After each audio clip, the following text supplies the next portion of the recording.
What's up, ladies and gentlemen, and welcome to this POV review by Autobahn. My name is Max, and today we are checking out another viewer's car. This is Adush, his VW Golf Mark 8 GTi CLUBSPORT. And since we covered the CLUBSPORT before, you guys already know that we love this car. We think this is the best Golf you can buy. I think it's just a lot more fun than a Golf R, which has four-wheel drive. It does have a bit more power, but this is lighter. So in the end, this is the Golf to have, in my opinion. But Adush has tuned his car. So this car has a Miltech downpipe and a DVX tune, which means that it's got 446 horsepower. And he's got an amazing spec as well. Well, most of the spec is amazing, but we'll get to that later on. We've got this really nice red color, red paint, absolutely stunning. You don't see a VW Golf in this red that often, right? Most of them are black or silver or white, but red, very, very cool. We've covered the CLUBSPORT before, but we'll do a quick recap. So at the front, we've got a much more aggressive front bumper. They cut away a lot of bodywork here to make room for more cooling. They optimize the cooling and they optimize the airflow as well. As you can see, this is all cut open. Normally you've got fog lights in there, but this is just all functional. They opened up everything except for that bit, which is a shame. We've got the GTi red bar running across the front, of course, in the headlights as well. Nice LED DRLs there, and we've got that LED bar running all the way across the front end, which is cool. Then this car does have the optional 19-inch wheels. As standard, it comes on 18s, and we've got lovely Michelin Pilot Sport 4S tires, upgraded brakes as well for the CLUBSPORT, which is cool. It sits 10 millimeters lower than a regular GTi. It also has more negative camber, and they changed the damping and suspension setup for this car. Now, here comes the spec issue. Adush found out after he bought the car that it does not have DCC, so dynamic chassis control, which means that you also don't get the Nürburgring mode, which is a shame because, you know, the CLUBSPORT is supposed to be the most sporty, best handling Golf, and you know, like a Nürburgring attack car basically. And then they made the DCC optional, which I don't really get that. I feel like they should have made that standard on the CLUBSPORT DCC. So dynamic dampers, basically adjustable dampers, electronically adjustable. It's a shame. You do get the electromechanical XDS diff on the front, so an electronically operated mechanical diff. So you do have a limited slip diff. And at the rear you also get a two-part spoiler, so a bit of aero there. Apparently it's also functional and it looks really good. It just completely changes the rear of the car. I really like it. You can follow Adush on Instagram, GTi Fury _ #Albanian. And then we've got the CLUBSPORT exhaust as well, so you get these oval pipes, which looks super cool. I mean I think it's a handsome car, this CLUBSPORT. I'm not the biggest fan of the Mark 8 Golf in general, because I feel like it has a lot of issues and they kind of cut corners in several different ways, but the CLUBSPORT I think they did quite all right with. So let's check out that engine. Now, one of those cutting cost issues is that this is manual, which is kind of crazy in this day and age, especially with the amount of money you have to pay for this car. But anyway, we've got the EA 888 Evo 4 engine right here with stock 300 horsepower, 400 Newton meters for the CLUBSPORT, which is up from 245 horsepower, 370 Newton meters in the regular GTi.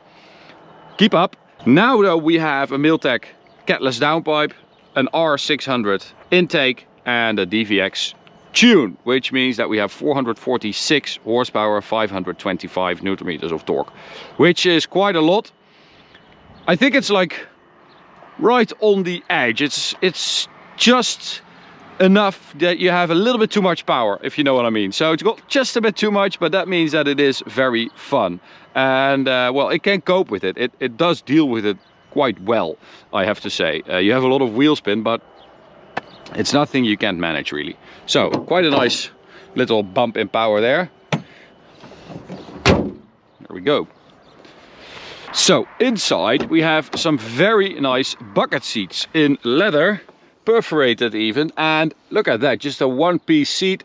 Really good seat, very supportive, comfy, just exactly the right combo, I have to say. I quite like that. Look at that shoulder, super nice and high. Great bolstering on the lower side as well. So yeah, this is a very good seat. The interior we've covered a lot before. You've got this drive selector, basically your gear lever or whatever. Yeah, don't like that. I think they got rid of every button except for the windows, the locks. That's a physical button, so the hazards, and then you have 1, 2, 3 buttons right there. That's it. Everything else is touch or haptic or whatever you call it, and it's horrible. The infotainment, hideous. We've talked about it in length before. It doesn't work, and VW have said since that they are going to bring back the buttons, which is great. Hashtag bring back the buttons, because it does not work. Other than that, we've got a GTi steering wheel with some pedal extenders, which normally I'm not the biggest fan of. But I do like the fact that they are a bit bigger. So yeah, I don't really like the look of this because you see like the edge of where the pedal used to be, but I do quite like to have bigger ones. So yeah, I'll let that one slide. But it's a nice interior. It's a very nice car, I have to say. It's good spec, like these seats especially. So let's start it up. You can immediately hear that downpipe, Catless by Miltech.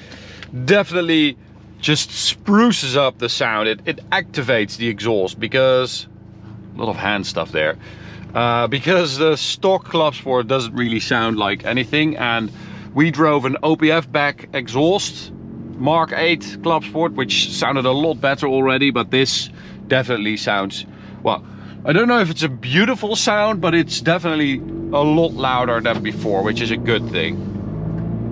So driving mode, sport, ESP, sport. You also get these like bangs.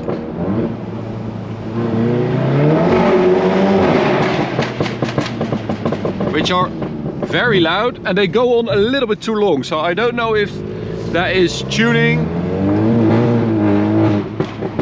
I think so.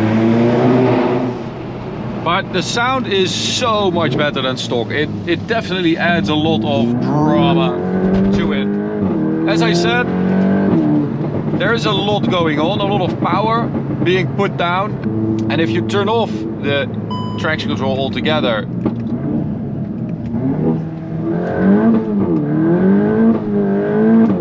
yeah, you definitely have a lot of wheel spin, but it does a really good job at putting the power down actually. So you can just feel it like trying to grip. It's a really cool feeling. And if you keep it in ESC Sport, which I've done most of the time, it does a really good job at like controlling and adjusting. It's a very like smooth and good experience, I have to say, most of the time. Sometimes it just cuts the power, but most of the time it does intervene in a very good way.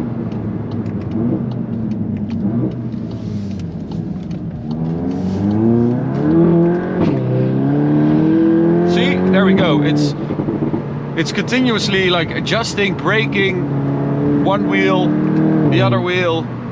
It's very good. Now, of course, it's 10 millimeters lower than a regular GTi. Oh, that doesn't work. Oh, that's weird. That was very loud. It's 10 millimeters lower than a regular GTi as well, which is good. It definitely, got a thumbs up from that guy. It definitely, you know, makes it handle just a little bit better. And of course, at camber and damping changes, those things do a lot. It just feels a bit more alive, even though feedback from the steering wheel itself or from the steering itself is not great. So let's do a launch, ESC Sport, foot on the brake, full throttle. So, yeah, it definitely struggles. I think the quickest I've done is like 5.6. You might be able to do it a bit quicker, but it just mostly struggles with the power. So, roof closed, speedo cam on.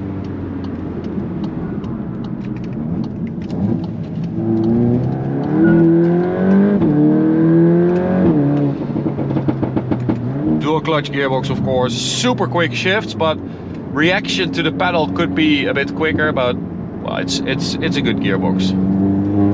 Okay, here we go, full throttle onto the Autobahn. Speed limiter should have been removed on this car. There we go. It's nice and empty. It's 8:30 in the evening.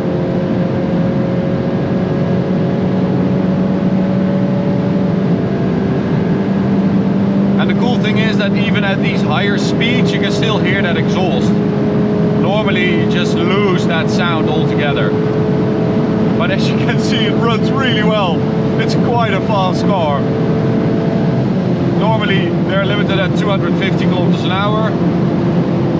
But this one just keeps going. So 294, 5. Now it starts struggling a lot. 6, 7, I'm going to 8, I'm going to release there because we have a couple of cars here, but that's 298. I was actually able to do 299 on the speedo in the Autobahn POV, but it did not go faster than that. It just stuck at 299, which was 287 kilometers an hour GPS speed. So that's quite impressive. I also measured the 100 to 200 time, which was a 9.86, which is fairly quick. It's over 2 seconds quicker than the stock GTi CLUBSPORT we measured. So that is some serious performance increase. Bumps, very good. Oh, that suspension is not bad. I'm not mad about that, but it's just a shame that you don't get those DCC dampers as standard on the CLUBSPORT. It deserves more, because if you look just at the stuff you get on the CLUBSPORT, I think they could have tried a bit harder. I mean, it's a lot of stuff. Like, I like the fact that they changed. I like the fact that they changed like the dampers and the camber and stuff like that, but just feels like they could have given us that little bit extra, so you get that Nürburgring driving mode as well.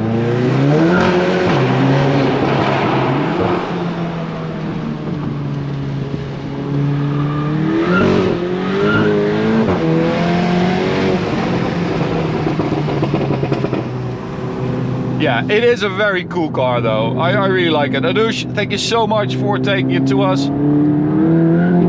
I really appreciate it. I always love driving you guys' cars, and this has been fun. Thank you so much. To you guys, thanks for watching. Hope you enjoyed it. You can subscribe by clicking the big button in the middle. You can also check out this video on the right or this playlist on the left. See you at the next one. Bye.